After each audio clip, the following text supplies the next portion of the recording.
오늘 우리에게 주시는 하나님 말씀 받도록 하겠습니다. 고린도전서 7장 18절에서 20절까지 말씀입니다.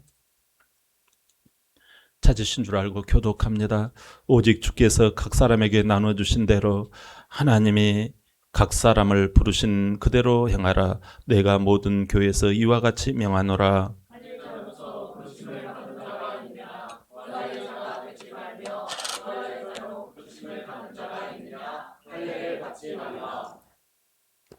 할례 받는 것도 아무것도 아니요 할례 받지 아니하는 것도 아무것도 아니로되 오직 하나님의 계명을 지킬 따름이니라.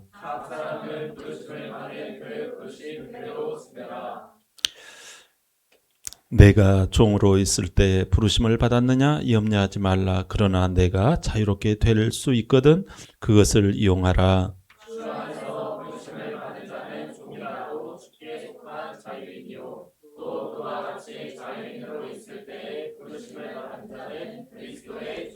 다 함께 너희는 값으로 사신 것이니 종이 되지 말라. 형제들아 너희는 각각 받은 그대로 하나님과 함께 거하라. 아멘. 말씀의 제목 한번 볼까요?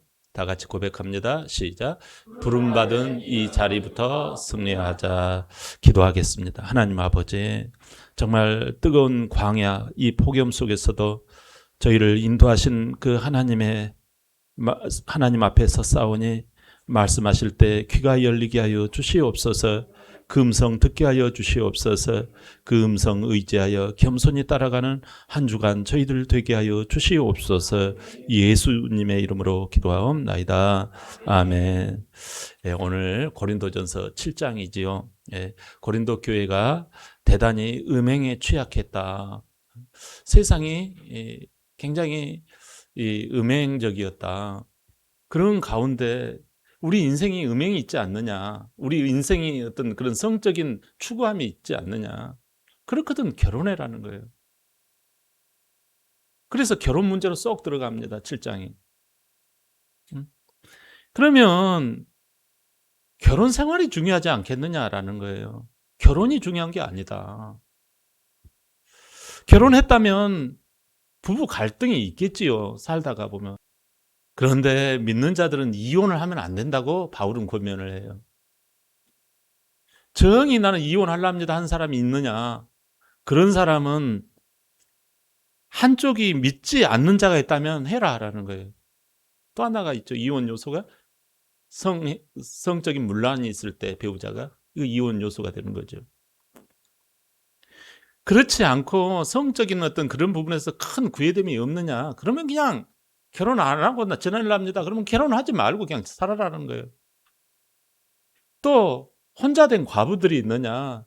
뭘 또 결혼하려고 그래?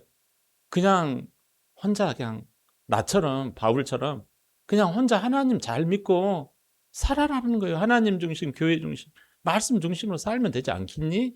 라고 권면을 해요. 여러분, 결혼이라고 하는 것 자체, 결혼했느냐 안 했느냐가 중요해요. 생활이 중요해요. 결혼 생활. 여러분 마찬가지예요. 신앙생활이 마치 결혼 생활과 같아요. 신앙생활이 중요하다는 거예요. 교회 간다가 중요한 게 아니라 우리의 삶의 신앙의 어떤 모습으로 살아가느냐, 이게 중요하다고 말씀해요. 우리가 주님이 부르셨잖아요. 그래서 부르신 사람은 다 교회에 오게 돼 있어요. 그래서 예수님을 믿게 되어져요. 그러면 믿음을 가지면 좋아요, 안 좋아요? 마음을 평쾌하고 죄가 용서받으니까 오지잖아요. 정말 소망이 생기잖아요. 아, 내 죄가 이제 싹 다 처리가 됐구나. 나는 근심 걱정 다 하나님이 아버지가 다 맡아서 해결해 주시는구나. 얼마나 감사해요. 그 믿음을 갖게 되었지요. 그런데 여기서부터 또 엉뚱하게 튀려고 그래요. 엉뚱하게 튀지 말고 오늘 말씀 제목처럼 부르심 받은 그 자리에서부터 승리하라. 이렇게 바울은 힘주어 말해요. 그 부르심이라는 게 먼저 뭘까요? 본문 17절 한번 읽어볼까요? 봉독합니다. 시작. 오직 주께서 각 사람에게 나눠주신 대로 하나님이 각 사람을 부르신 대로 하라. 내가 모든 교회 이와 같이 명하노라. 아멘. 당시 사회는 노예 제도가 있었어요. 이 고린도 교회 이렇게 가만히 이렇게 데이터를 조사를 해보니까 고린도 교회가 말이지요. 이 성도들 이렇게 조사해 보니까 이렇게 해보니까 전체에 한 20 내지 40%가 과거의 노예 출신의 흔적을 가지고 있어요. 또는 지금 노예로서 생활하고 있는 사람들이 이 성도들 안에, 교회 구성원 안에 약 40% 가까이가 노예들인 거예요. 그렇게 이제 신학자들은 추정을 해요. 또 자유인이라고, 또 일반 평민이라고 자유인이라고 하더라도 경제적으로, 사회적으로 또 어떤 종교적 배경에 있어서 문제거리가 좀 있는 거예요. 이 교회라고 하는 공동체는 다양한 이래저래 다양한 인생들이 교회 안에 들어와 있다는 거예요. 근데 뭘로 다 통일되어 있어요? 복음으로 통일되어 있잖아요. 예수님의 그 죽으심, 예수님이 하나님의 아들로서 오셔가지고 우리를 싹 다 새롭게 하고 기쁨을 주신 그 복음. 얼마나 감사해요. 이 시대는 불안하잖아요. 이 시대는 얼마나 외롭습니까? 이 시대는 얼마나 따라가기가 힘들어요. 하루하루가 유행이 달라지고 하루하루가 코드가 달라져 가는 거예요. 얼마나 힘들어요. 그렇기 때문에 이 복음을 맛보면 그야말로 인생의 기쁨이 충만해지는 거예요. 와, 이제 살만 난다. 이런 거예요. 근데 바울은 주께서 각 사람에게 나눠주신 대로 하나님이 부르신 그대로 행하라 이렇게 말씀해요.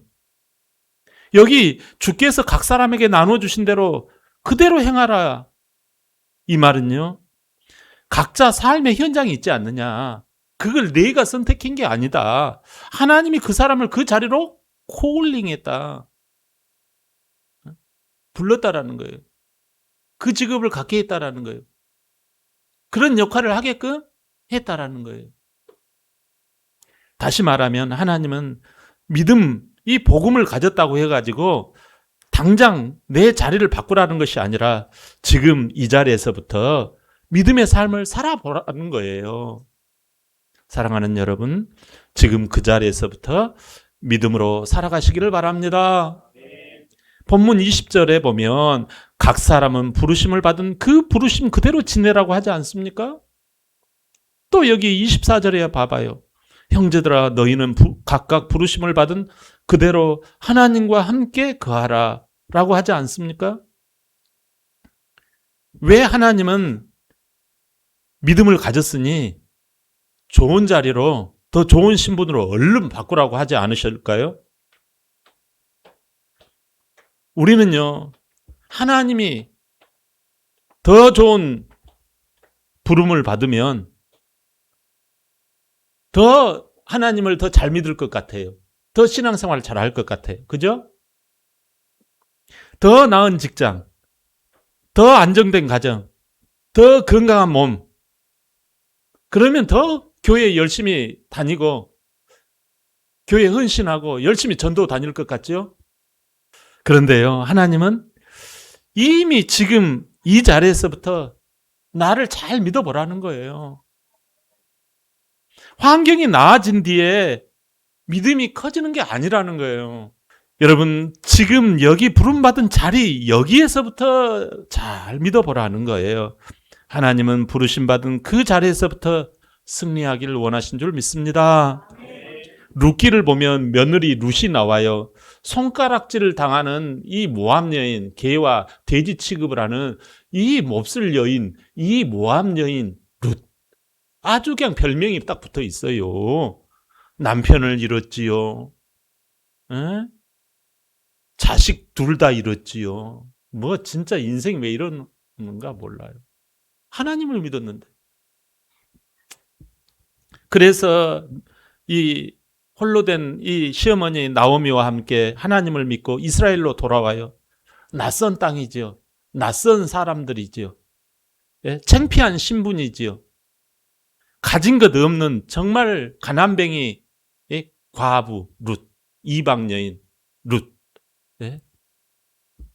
여러분, 그 자리에 여러분이 계신다면 우리가 이렇게 우리가 한번 예상을 한다면 여러분은 어떻게 하시겠어요? 희망이 없어 보이는 나의 삶의 현실. 시어머니가 뭐라고 그러면 며느리 이 룻은 뭐라고 하겠어요? 시어머니한테 원망 불평하지 않을 능력이 있으시나요? 근데 나오미는 며느리 룻은 그러지 않았어요. 원망 불평의 소리가 없어요. 왜요? 그 자리에서부터 하나님을 믿었어요. 나의 now, here, 여기서부터 지금부터 하나님을 믿었던 거예요. 룻은 하나님이 현재 부르신 그 자리를 바꾸려고 하지 않았어요. 이방인이라고 하는 그 모압 신분이라고 하는 걸 바꾸지 않았어요. 숨기지 않았어요. 대신 그 자리에서 시어머니를 섬겼어요. 시어머니 말에 말대꾸하지 않았어요. 순종했어요. 보아스 밭에서 이삭을 주며 하나님의 그 부르심 이끄신 대로 순종했어요. 그러자 하나님께서는 어떻게 하셨나요? 그 자리가 바로 다윗 왕의 조상이 되는 자리였어요. 하나님은 룻의 자리를 바꾸신 게 아니라 그 자리가 변하여서 왕의 할머니가 되는, 증조 할머니가 되는 자리로 바꾸신 거예요. 하나님은 부르신 그 자리에서부터 승리하기를 원하십니다. 노벨 문학상을 받은 우리나라의 부천에도 펄벅 박물관이 있어요. 펄벅 여사가 지은 데이지라고 하는 장편 소설이 있어요. 그 소설에 보면 주인공 왕룽이 나와요. 중국 사람이에요. 그는 가난한 농부로서 땅 한 평을 조금이라도 어떻게든지 한번 늘려볼까 열심히 해가지고 아내랑 둘이 그냥 시커멓게 그냥 온통 손발이 닳아지도록 그 조그만 농토를 경작합니다. 더 좋은 신분, 더 많은 땅, 더 많은 물질을 갖기를 꿈꾸며 최선을 다해요. 그런데 현실은 어떻게 되나요? 힘들어요. 감당하기 힘들어요. 그렇지만 아내와 더불어 고생한 덕에 이 대지 농토는 조금씩 늘어나기 시작해요. 그런데 웬일입니까? 인생이라는 게 다 그렇지요. 이 왕룽에게는 이제 땅을 조금씩 늘리는 재미를 느끼는가 했더니 갑자기 하늘도 무심하시지. 홍수가 져가지고 폭우가 쏟아져가지고 완전히 그 농토를 자갈밭을 만들어버리고 완전히 그냥 뜯겨나가게 만든 거예요. 살 길이 막막한 거예요. 그래서 도해지로 아내랑 보찜을 싸가지고 이사를 갑니다. 너무나 힘들어요. 너무나 힘들어요. 도시 생활이. 그런데 아내하고 이야기하다가 보니까 아내가 예전에 그 보물 이야기를 하는 거예요. 자기한테 값비싼 보물이 있었는데 하는 이야기를 하는 거예요. 옛날에 조강지처가 숨겨둔 그 보물을 마침내 찾아내서 고향으로 돌아와서 다시 이 토지를 삽니다. 그래가지고 이 토지를 잔뜩 사가지고 농사를 지어가지고 거부가 되어집니다. 부자가 되어진 왕룽. 그러니까 이제 부자가 되어져가지고 어떻게 합니까?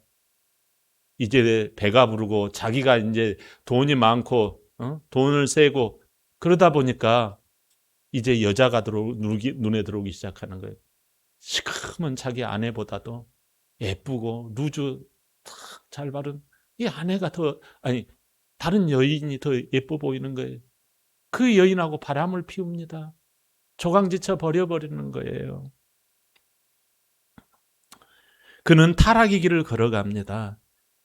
아버지가 그렇게 엉망진창인 걸 보고 자식들도 역시나 이제 아버지 죽으면 우리는 어떻게든지 저 땅을, 저 대지를 팔아가지고 한몫 챙기자 하면서 기회를 엿보면서 틈틈이 아버지한테 막 기회를 엿보는 거예요.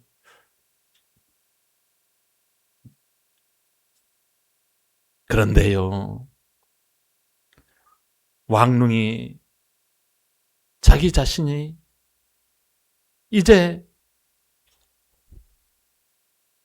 아내를 버리고 자기는 쾌락을 느끼고 이렇게 할 때 행복할 줄 알았어요. 근데 자기가 서서히 깨닫습니다. 보잘것없는 옛날 그 땅, 진짜 아내랑 둘이서 경작하면서 조금씩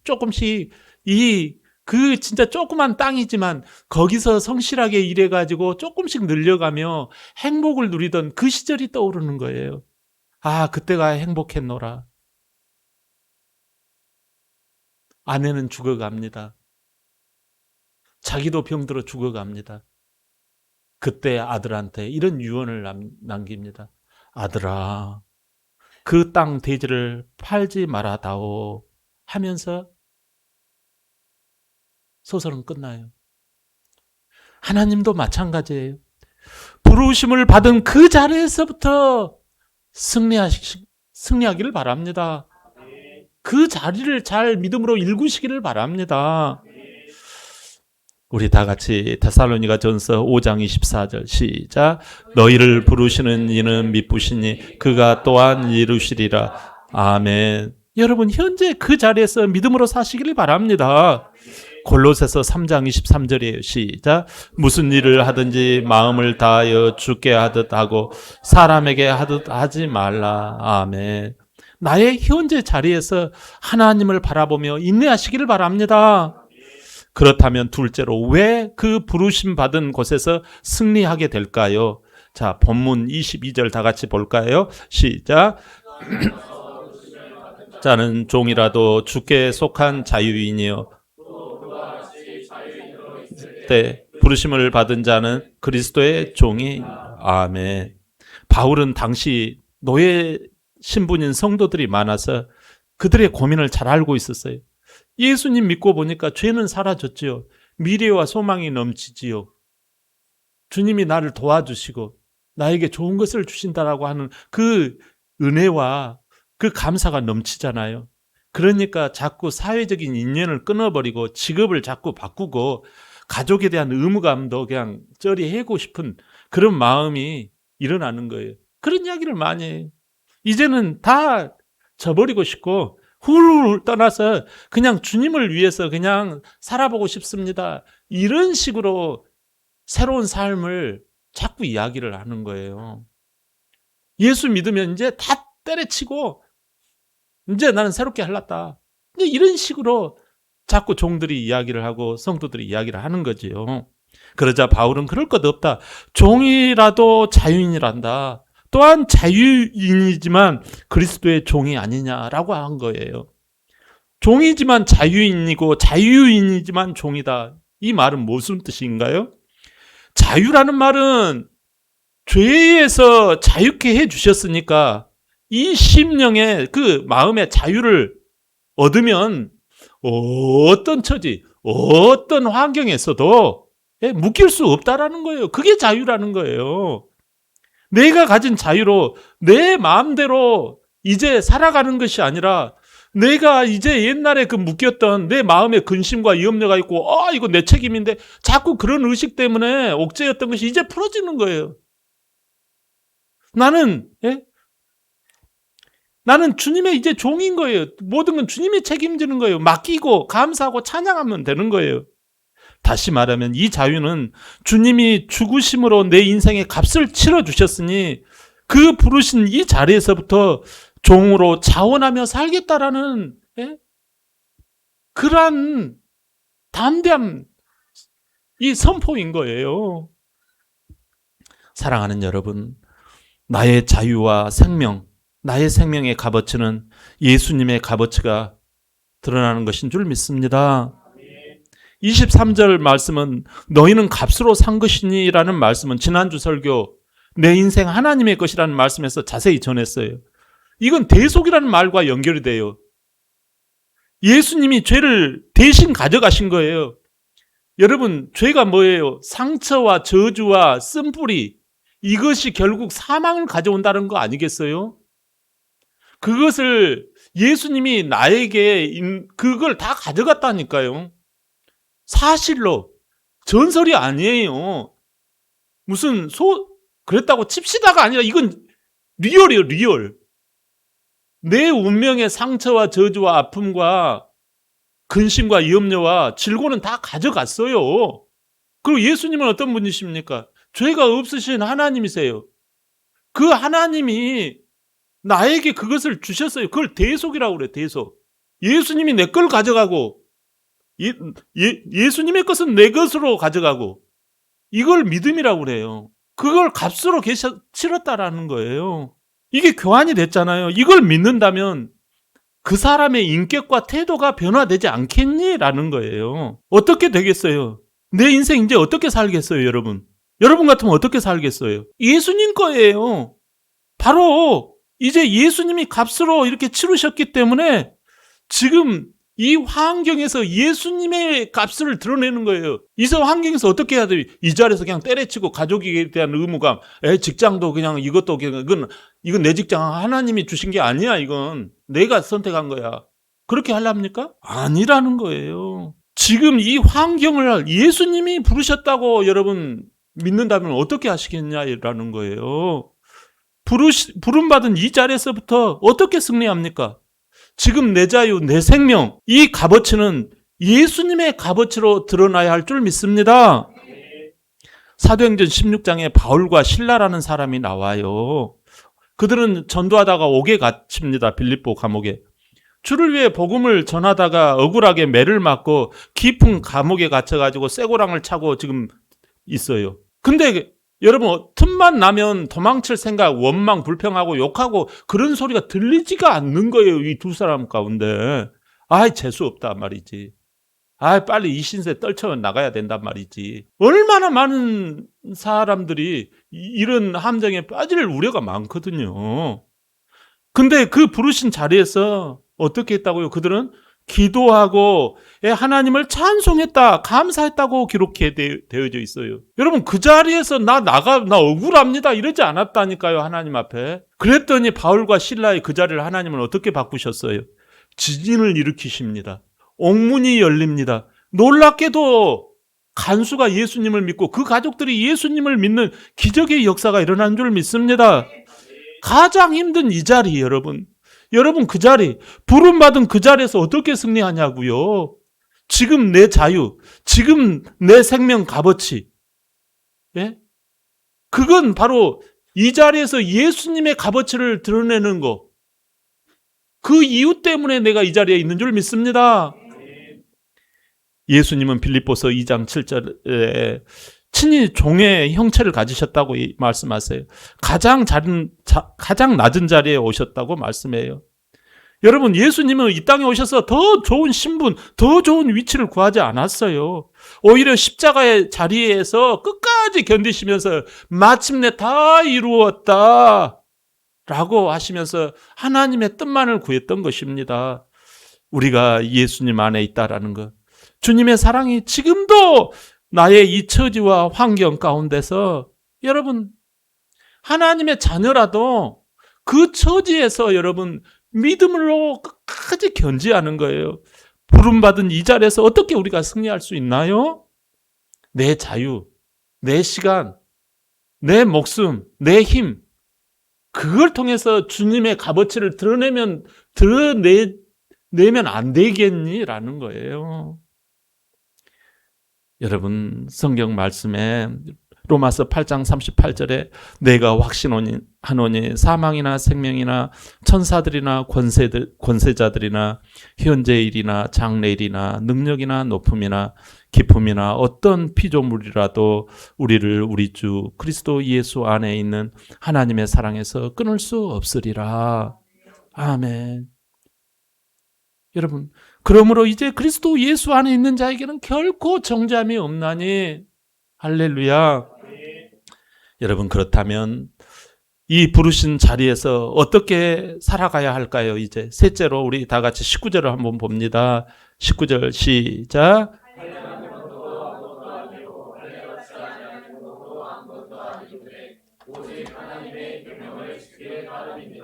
아멘.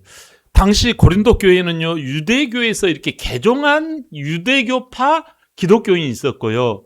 또 이방 종교, 그리스 로마 신화를 믿다가 이쪽으로 개종한 헬라파 기독교인이 있었어요. 유대파 기독교인들은 할례를 말이죠. 하나님의 백성이라는 이 표잖아요. 언약 백성이라는 이 표식을 성기 끝에다가 하는 거예요. 남자들의 그 끝에다가 표시를 한 거예요. 너는 하나님의 백성이야. 헬라파 기독교인들은 무슨 소리냐, 지금 뭔 소리를 하고 있는 거예요. 지금 예수님을 믿고 구원은 믿음으로 받는 거 아니야? 근데 뭔 소리를 지금 하고 있는 거예요. 이렇게 서로 간에 막 부딪히는 거예요. 헬라파 기독교인과. 바울은 단호하게 말해요. 할례도 무할례도 아무것도 아니라고 해요. 그러면 뭐가 중요한디? 진짜 신앙의 기준은 하나님의 계명이라고 말씀해요. 할례와 무할례, 이건 뭐예요? 사람이 만든 외적인 형식과 외적인 표식이에요. 이것으로 사람을 판단할 수 없다라는 거예요. 여러분, 믿음으로 구원을 받는 줄 믿습니다. 외적 표식으로, 외적 기준으로 신앙을 판단할 수 없고 오직 예수님 안에 있는 하나님의 계명을 따르는 순종만이 진짜 신앙이라는 거예요. 사랑하는 성도 여러분, 외적인 형식보다 하나님 말씀을 붙잡고 순종하시기를 바랍니다. 왜 외적 형식이 기준이 되면 안 될까요? 아니, 언제는 할례 하면은 택한 백성이라고 그냥 박수 치더니 또 지금은 아니라고 그러고. 아니, 성경을 봐봐요. 할례 논쟁이 있고 또 뭐예요? 성찬 논쟁이 있고. 예? 지금은 무슨 논쟁이 있습니까? 교회 안에. 프로그램 논쟁이 있어요. 이걸 꼭 해야 되느냐. 또 구제 논쟁이 있어요. 누구는 많이 주고 누구는 적게 주더라. 찬양 논쟁이 있어요. 이러니 저러니. 이렇게 여러분 형식이 필요 없다라는 게 아니에요. 그게 신앙의 절대 기준이 아니라는 거예요. 그러나 하나님의 계명의 말씀은 변하지 않는 줄 믿습니다. 주의 계명이 뭐냐고요? 회개하라. 네가 죄인인 것을 회개하라. 회개할 때 하나님이 너에게 은혜를 베풀어 주시고 너의 주인으로 임하셔서 예수님이 해주신 모든 공로가 다 너 거란다. 그것을 어떻게 너 것으로 만드느냐? 순식간에 지금 믿으면 되는 거란다. 순식간에 지금 믿으면 되는 거예요. 그러면 구원받아요. 아니, 교회 열심히 나와야지 구원받아. 열심히 나오지만은 우리가 믿음을 그때그때 그냥 아멘으로 내 것으로 내 양식 창고에 딱 받아들이면 되는 거예요. 나 이래서 내일 모레 그건 받을래요. 그러면 안 되는 거예요. 순식간에 받고 받아들이면 그 순간 우리가 구원받은 거예요. 그리고 난 다음에 어떻게 해요? 하나님의 약속의 말씀, 언약, 계명을 붙들고 이제 월요일 출근하고 화요일 출근, 모레 출근, 출근하는 거예요. 그렇게 살아가면 되는 거예요. 여러분, 부르심 받은 이 자리에서 어떻게 승리합니까? 외적 환경보다 내적으로 말씀을 믿고 따라 사시기를 바랍니다. 여러분, 사무엘상 15장에 사울 왕은 아말렉과의 전쟁에서 하나님의 말씀을 어겼어요. 그리고 외적으로 뭐를 챙겼어요? 외적으로 좋은 양, 자기가 볼 때 좋은 소를 이렇게 살려두었어요. 사무엘한테 왜 그랬어? 물어보니까 사무엘한테 이렇게 고백하는 거예요. 이것들을 하나님의 제사, 예배용으로 쓰려고 살려놨습니다. 그러는 거예요. 여러분, 외적으로 보면 그 훌륭해 보여요. 그런데 사무엘이 말해요. 그 유명한 순종이 제사보다 낫고 듣는 것이 순양의 기름보다 낫다. 하나님의 말씀을 따라 듣는 것, 순종하는 것이 좋은 걸 바치는 것보다 낫다라는 거예요, 여러분. 하나님은 외적인 제사보다 계명 내게 주신 말씀에 순종하면 안 되겠니? 라는 거지요. 사랑하는 여러분, 부르심 받은 이 자리에서부터 어떻게 승리할 수 있어요? 외적인 환경을 너무 중요하게 여기지 말고 내적으로부터 여러분 하나님의 말씀을 믿고 승리의 흔적들을 남기시기를 바랍니다. 그게 최고예요, 여러분. 요한복음 14장 21절 볼까요? 시작. 나의 계명을 지키는 자라야 나를 사랑하는 자니 아버지께 사랑을 받을 것이요 나도 그를 사랑하여 그에게 나를 나타내리라. 아멘. 주님을 사랑한다면 계명을 지키게 된다라는 거예요. 마태복음 7장 21절이에요. 시작. 나더러 주여 주여 하는 자마다 다 천국에 들어갈 것이 아니요 다만 하늘에 계신 내 아버지의 뜻대로 행하는 자라야 들어가리라. 아멘. 여러분, 마음과 믿음이 없이는 행함으로 이어질 수 없기 때문에 그래요. 사랑하는 성도 여러분, 오늘 하나님의 음성은 내 처지를 바꾸려 애쓰기보다는 그 자리에서부터 하나님과 함께 해보라는 거예요. 우리 안은 나도 모르게 열등의식이 있을 수 있어요. 그죠? 무례한 사람을 만나면 나도 그 무례를 무기로 쓰고 싶은 욕망이 생겨요. 유혹을 받는 거죠. 그죠? 그러나 그 공간, 그 환경 속에서 부르신 주님의 음성을 들어야 돼요. 아야야, 그러면 안 되지. 그 자리에 주님이 계실까요? 안 계실까요? 하나님은 영이시니까 계셔요. 영은 어디에나 계신 줄 믿습니다. 예, 그 영이신 주님의 눈빛을 바라보시기를 바랍니다. 찬양처럼 괴로우나 즐거우나 주만 따라가는 우리 모든 가족이 되시길 주의 이름으로 축원합니다. 아멘.